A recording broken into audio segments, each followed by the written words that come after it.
Assalamualaikum warahmatullahi wabarakatuh. Saya Nur Syazalina binti Hanafi dari Kolej Komuniti Arau akan membuat pembentangan berkenaan tajuk penulisan saya iaitu Instrumen Penilaian Berterusan berasaskan model fizikal. Cabaran tahun 2020 mengubah arus pendidikan di Malaysia. Proses pembelajaran kini berubah mengikut norma baharu bersandarkan kepada SOP yang ditetapkan oleh kerajaan. Pusat pengajian seperti Kolej Komuniti juga turut mematuhi saranan yang diberikan oleh kerajaan. Walau bagaimanapun, beberapa pematuhan ini menyukarkan proses penilaian pelajar.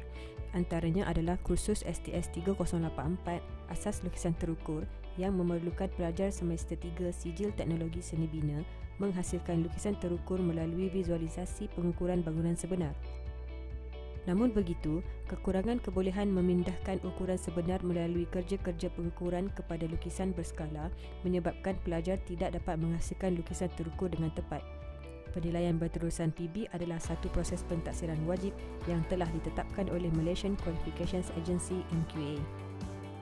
PB bagi kursus ini dinilai melalui pecahan penilaian sumatif yang membawa jumlah peratusan 100% markah seperti yang tertera. Kunci utama penghasilan lukisan terukur yang baik adalah melalui amali 1 pengukuran bangunan. Meskipun membawa markah yang bukan major secara keseluruhannya, tetapi data pengukuran yang terhasil daripada amali ini merupakan titik tolak ketepatan lukisan yang akan dihasilkan di amali 2 penghasilan lukisan terukur dan juga amali 3 penghasilan model bangunan. Penilaian amali bagi subjek ini melibatkan pengukuran yang memerlukan pelajar membuat lawatan tapak. Proses pembelajaran ini agak sukar dilaksanakan memandangkan kekangan dari segi perlu mengikut Standard Operating Procedure SOP dan perlu membuat penjarakan sosial untuk membuat lawatan tapak menjadi satu persoalan.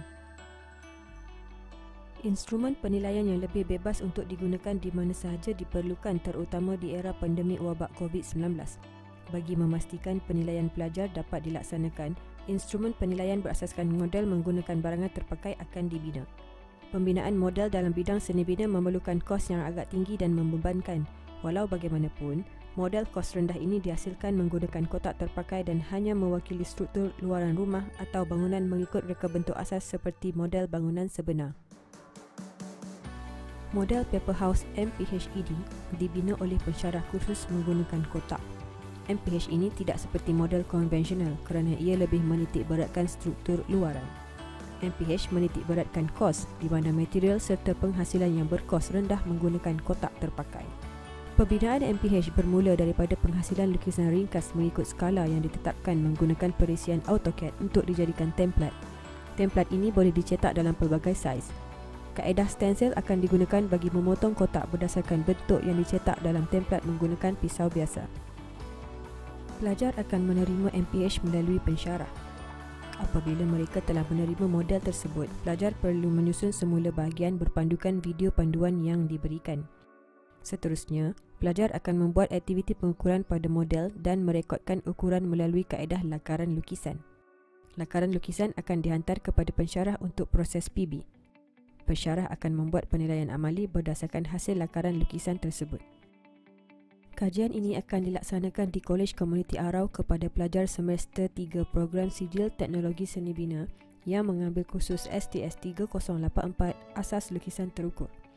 30 orang pelajar akan terlibat dalam kajian ini bagi mewakili populasi keseluruhan. Kaedah pemerhatian akan digunakan bagi mendapatkan respon pelajar dalam konteks proses PB menggunakan MPH. Rubrik pemarkahan bagi PB amali digunakan sebagai indikasi respon pelajar tentang penggunaan MPH.